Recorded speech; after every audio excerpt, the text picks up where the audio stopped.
এই সমস্ত jewellery with ইয়াররিংসের মধ্যে আমি ইয়াররিংসগুলো তোমাদের পরে আজ দেখাবো।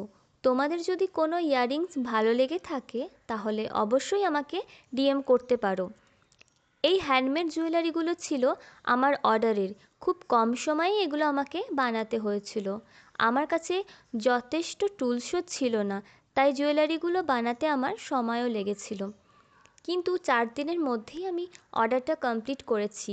জুয়েলারিগুলো বানানোর জন্য এখন আমি অনলাইন থেকে টুলসও অর্ডার করেছিলাম, আর সেগুলো চলে এসেছে। পরের ভিডিওতে তোমরা এই টুলসের আনবক্সিং ভিডিওটা দেখতে পাবে। সামনেই আসতে চলেছে পৌষ মেলা, তো তোমরা সবাই দেখতে আসছো তো? এখানে এই ধরনের জুয়েলারি তোমরা দেখতে পাবে। এছাড়াও সোনাঝুরি হাটে এই হ্যান্ডমেড জুয়েলারি বিক্রি হয়ে থাকে। শান্তিনিকেতন মেলায় এলে তোমাদের সাথে অবশ্যই দেখা হবে। শিখতে ভালোবাসি, আসলে শেখার কোনো বয়স হয় না। নিজের রুলসে নিজেই কঠোরভাবে পালন করতে চেষ্টা করি।